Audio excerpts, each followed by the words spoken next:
On Thanksgiving, my dad kicked me out and stopped paying for my studies. I worked hard until I got inheritance. Then Dad invited me to family dinner to ask for help, so I came and cut him off.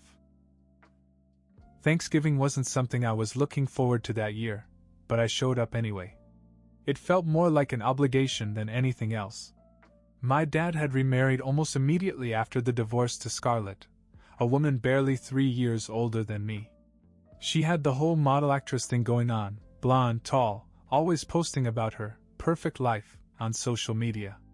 I tolerated her because, frankly, I had no choice. My dad paid for my tuition and living expenses, and I'd moved in with him after the divorce because my mom was tied up taking care of my grandmother, who was slowly losing her memory. Scarlett's family hosted that Thanksgiving, and I was the outsider from the moment I walked in the door.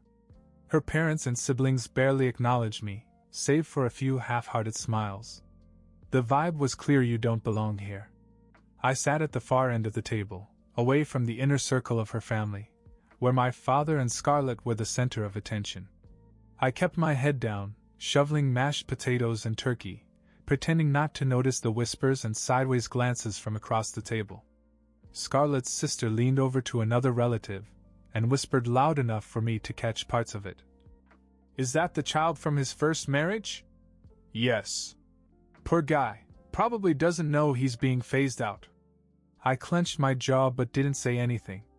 My dad had always been a little distant, but I didn't expect him to let these people talk about me like I was an unwanted houseguest. I figured I'd just get through dinner, make some lame excuse to leave early, and maybe grab some leftovers for later. But then my dad stood up and tapped his wine glass to get everyone's attention. His face was serious, a little too serious for Thanksgiving. I could feel something coming, and it wasn't good. "I have an announcement," he said, looking around the table. Scarlett sat next to him, a hand on her round belly, smiling as if she already knew what he was going to say. Everyone else leaned forward, curious. I sat up a little straighter, too. "So, as you all know, Scarlett and I are expecting a baby soon," he began, his voice awkward and rehearsed. Scarlett's relatives all nodded and mumbled their approval, one even clapping as if he just announced he'd cured cancer. My father smiled nervously and continued, "This is a really important time for us to start a new chapter as a family." He paused and looked at me. I could already sense where this was going. My chest tightened and I gripped my fork a little too tightly. "With this new chapter," he said, "we need to make some adjustments. And Carter," he sighed, as if he was about to say something so difficult, so noble. "I've been thinking a lot about your situation, and I've come to a decision. With the baby coming and Scarlett needing support, I won't be able to pay for your education or living expenses anymore." There was dead silence around the table for a second before someone at the far end muttered, "Good, about time he let go of the past." Another voice said, "It's the right thing to do, he needs to cut ties with his ex-wife's kid." Scarlett chuckled and looked at me as if she'd been waiting for this moment. "We have a lot to focus on with the baby," she added, as if that justified everything. I blinked a few times, trying to process what I'd just heard. My own father, the man who raised me, was kicking me out. Just like that. Over Thanksgiving dinner. "You're 18 now," he said, as if he were talking to a stranger instead of his son. "You'll figure things out. It's time to stand on your own 2 feet. I believe in you." "I believe in you? Are you serious?" My blood was boiling, but I didn't say a word. I didn't trust myself to speak. Scarlett's father raised a glass and toasted. "To new beginnings." Everyone followed his lead, laughing and cheering like it was some heartwarming Hallmark moment. I sat there, numb, as they celebrated the fact that my life was about to fall apart. Scarlett kept looking at me, her grin getting wider as if she was enjoying every second of it. I wanted to scream, to turn the table over and storm out, but instead I just sat there, frozen, pretending the words hadn't just gutted me. They didn't care. None of them cared.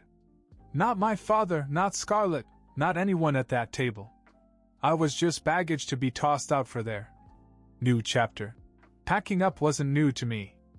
I'd been doing it on and off since college. After my parents split up, I moved into the dorms, but I wasn't exactly living the dream. Most weekends the place was a ghost town. Everyone had families to go home to, and I didn't have much of a social life. My friends were close to their own families, and when they left for the weekend, I was stuck in an empty dorm with no one around. So I kept going back to my dad's house, even though I hated it there. I told myself it was just for the convenience of free food, my own room, and a chance to reset before the week started. But deep down, I think I wanted some kind of connection to my old life. Even if it was broken and twisted now, it was familiar. It was better than being all alone in a dorm room with the walls closing in. That's how I ended up at Thanksgiving. I didn't really want to go, but what else was I going to do? Sit alone in my dorm eating instant ramen while scrolling through pictures of everyone else's family dinners? I figured I could survive one awkward holiday dinner. As it turns out, I couldn't have been more wrong. 2 days after my dad dropped the bombshell about kicking me out, I was back in my room at his house, packing my things for the last time. Most of my stuff was already in the dorm, but I still had clothes, books, and a few personal items left here. Or at least I thought I did. A lot of it had mysteriously disappeared since Scarlett moved in. The photo of me, Mom, and Dad from my high school graduation? Gone. My baseball trophies? Gone. Even some of my favorite jackets were nowhere to be found. I knew Scarlett had probably thrown them away or hidden them somewhere out of sight. I wasn't about to search the house for answers. As I was packing, I heard footsteps in the hall. Scarlett appeared in the doorway, arms crossed, her belly poking out from under a tight sweater. She had that smug look on her face, like she was enjoying every second of my misery. "Finally leaving, huh?" she said casually. I ignored her, concentrating on folding the last of my clothes into a duffel bag. "Wow. You're not even going to say goodbye?" she continued, entering the room as if she owned it. "I guess it's just as well. We can finally focus on being a real family now that you're out of the picture." I remained silent, but my hands were shaking. I just wanted to get out of there without causing a scene. But Scarlett wasn't done. She leaned closer and smiled. "Bye, loser," she said, her voice full of fake joy. "Good luck. You'll need it." I took a deep breath and turned to face her. I didn't yell. I didn't curse her, even though every part of me wanted to. I just smiled coldly and said, "Good luck with my dad. You'll need it more than I will." She blinked, caught off guard for a second, but I didn't wait for her answer. I walked out of the room, out of the house, and didn't look back. Later that night, I took a bus to my mother's house in the next town. She lived with my grandmother, who was slowly losing her memory. Some days she forgot who we were altogether.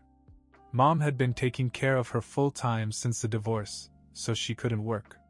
They lived on the savings Grandma had left over from her days as a successful lawyer. It wasn't much, but it got them by. When I walked through the door, Mom hugged me like she never wanted to let go. She didn't immediately ask why I was there, but I knew she could tell something was wrong. Once we sat down, I told her everything: how Dad had cut me off, how Scarlett's family was cheering him on, and how I had no place to go. She shook her head and sighed heavily. "I always knew your father was selfish, but I didn't think he'd stoop so low. You don't deserve this, Carter. None of it." I didn't know how to respond. I just nodded and leaned back into the couch, exhausted from everything. I was mentally and physically drained. But I knew I couldn't stay down there for long. There was no plan B here. If I wanted a future, I had to make one for myself.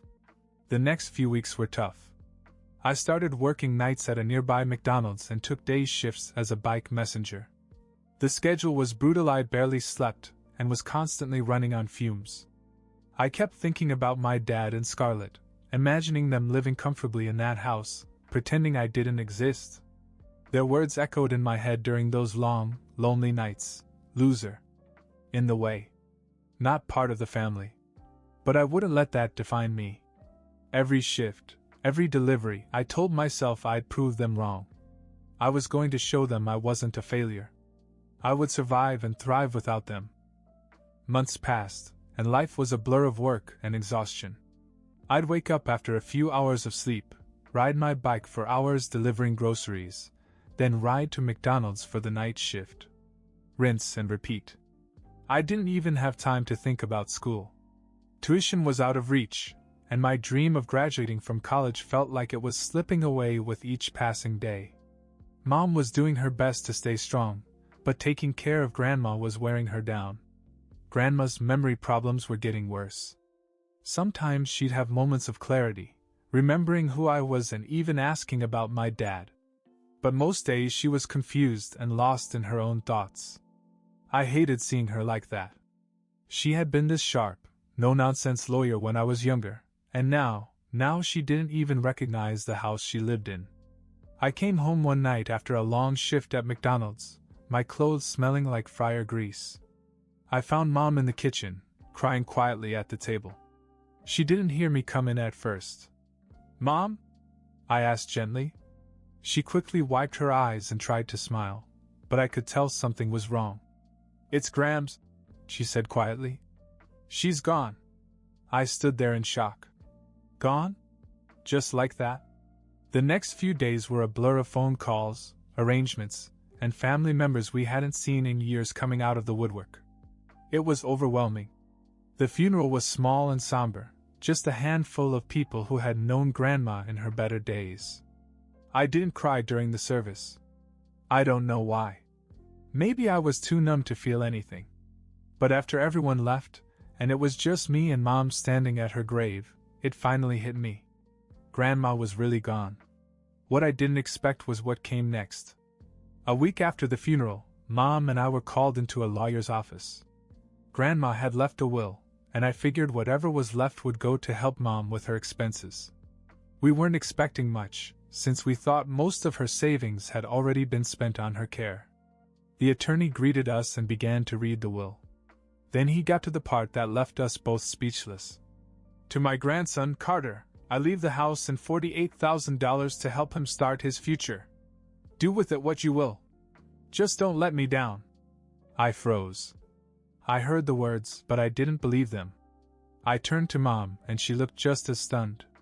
We had no idea that Grandma still had that kind of money saved up.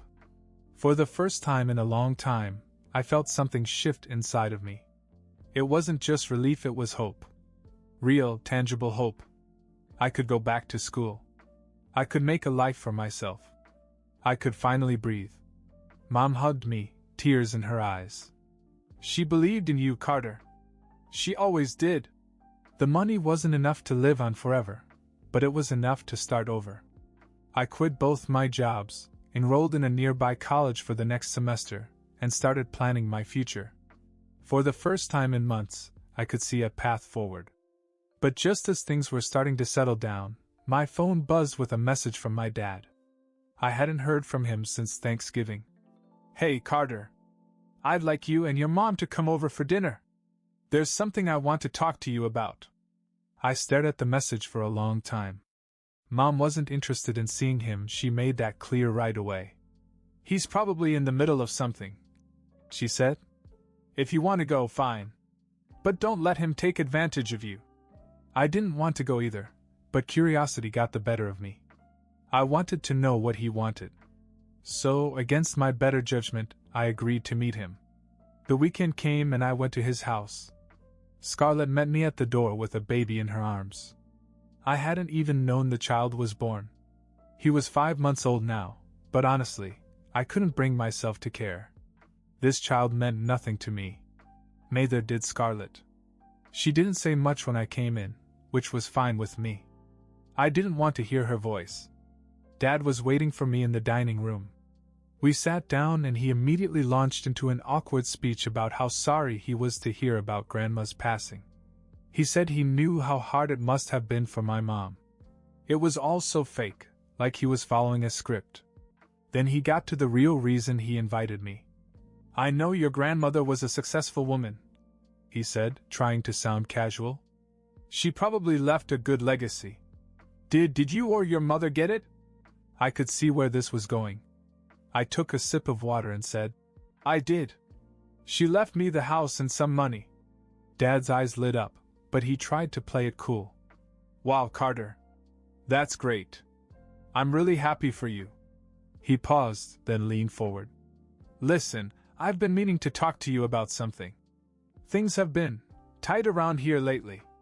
My salary got cut, and Scarlett needs some money to, get her body back in shape after the pregnancy. He actually said that. Out loud. Like it was the most reasonable request in the world. You have the money now, he continued. Maybe you could help us out a little. I mean, I helped you out for years. It's only fair, right? I stared at him, stunned. Was he serious? Did he really think I'd help him after all he'd done to me? I clenched my jaw, my anger boiling over. No, I said, my voice calm. I'm not giving you a dime. I came here because I wanted to see how bad things were for you. And you know what? I'm coming back next time when it's even worse just to tell you no again. His face turned red, and Scarlett looked like she was going to scream, but I didn't stick around to hear it. I got up, grabbed my coat, and walked out, slamming the door behind me. After that night at my dad's house, I didn't hear from him for a while. Life went back to normal for me, or at least my new version of normal. I was back in school, working toward a degree in business administration. I'd moved into Grandma's old house with Mom, and for the first time, we both felt like we could breathe again. No more scraping by. No more double shifts or ramen noodles. Then, about 6 months later, I started hearing things through the grapevine. My dad's perfect little life wasn't so perfect anymore. It turned out that his company had downsized, and the pay cut he mentioned wasn't just a cut, it was a demotion. He was struggling to pay the bills, and Scarlett wasn't exactly the ride-or-die type. She had a new plan for her life, and it didn't involve my dad. One of my old friends from high school filled me in. Dude, did you hear? Scarlett dumped your dad, he said over the phone one day. Wait, what? I asked, caught off guard. Yeah. She packed up and left. Moved to Miami with some rich guy. Apparently she's living it up now. Took the baby too. I almost laughed. The irony was almost too good to be true. My dad had kicked me out to focus on his new family, and now that family had kicked him out. He was left alone, broke, and humiliated. A few weeks after I heard the news, Dad showed up on our doorstep. I couldn't believe it. It was the first time he'd been in this house since the divorce. I hardly recognized him. He looked older, worn down, like life had beaten him up. Mom answered the door, and the moment she saw him, her expression hardened. She didn't even invite him in. What do you want, Michael? She asked, crossing her arms. He gave her a weak smile. I wanted to talk. To both of you. I know I made mistakes, but I'm trying to make things right. I came to the door and stood beside Mom. He looked at me, his eyes full of regret. I could tell he wasn't expecting a warm welcome, but he was hoping for some kind of mercy. Too bad for him we had none left to give. Carter, he said, his voice low and pleading. I know I let you down. I was selfish and I hurt you. I'm sorry. I lost everything, my job, Scarlett, even my family. I just want a second chance. Please, let me make it up to you. I stared at him, remembering everything he'd done. The Thanksgiving announcement. Scarlett laughing at me as I packed my things. The way he cut me off without a second thought. Now he was here, begging for forgiveness because he had no one else. You want a second chance? I said, my voice cold. What was my second chance when you threw me out? When you let those people treat me like garbage? You didn't care about me then. You only care now because you have no one else. Mom stepped forward. Michael, we have moved on. We don't need you anymore. You made your choices. Now you have to live with them. He looked crushed. I could tell he hadn't expected us to be so unforgiving. He opened his mouth to speak, but Mom cut him off. Go, she said firmly. Don't come back. Dad hesitated for a moment, then nodded slowly. I understand, he murmured. I'm I'm sorry." He turned and walked away, his shoulders slumped in defeat. We watched him go, and for the first time I felt completely at peace. The weight of all the resentment and anger I'd been carrying for years finally lifted. He was out of our lives forever, and I didn't look back. We never saw him again after that. I heard through mutual acquaintances that he moved to a smaller town and took a lower-paying job. His life never got back to what it was. Meanwhile, mine was just getting started.